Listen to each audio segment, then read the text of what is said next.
Okay. Petrol కొరత. ఇది నిజంగా కొరత లేక ఇన్‌స్టాగ్రామ్‌లో క్రియేట్ చేసిన హైపా? అమరావతిలో తాజా పరిస్థితులపై సీఎం చంద్రబాబు మంత్రులతో సమీక్ష నిర్వహించారు. డీజిల్, పెట్రోల్ కొరత అంటూ సోషల్ మీడియాలో వైరల్ అవుతున్న వార్తలపై ప్రభుత్వం ఫోకస్ పెట్టింది.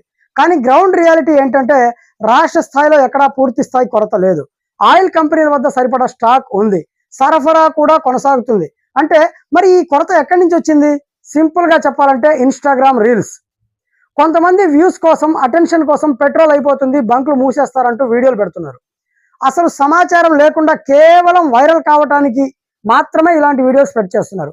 ఇవి చూసిన ప్రజలు ఒక్కసారిగా బంకులకు పరుగులు. డిమాండ్ ఒక్కసారిగా పెరుగుతుంది. కొన్ని బంకులు ఖాళీ అవుతాయి. అప్పుడు లేని కొరత ఉన్నట్లుగా మారుతుంది. అంటే క్లియర్‌గా కొరతను ప్రభుత్వం సృష్టించలేదు, ఇన్‌స్టాగ్రామ్ హైప్ సృష్టించింది. ఇక్కడ ఇంకో నిజం కూడా ఉంది. వాళ్ళు పోస్ట్ చేస్తారు, కొందరు బ్లైండ్‌గా షేర్ చేస్తారు. కాబట్టి ఫేక్ న్యూస్ స్ప్రెడ్‌లో షేర్ చేసే వాళ్ళు కూడా భాగమే.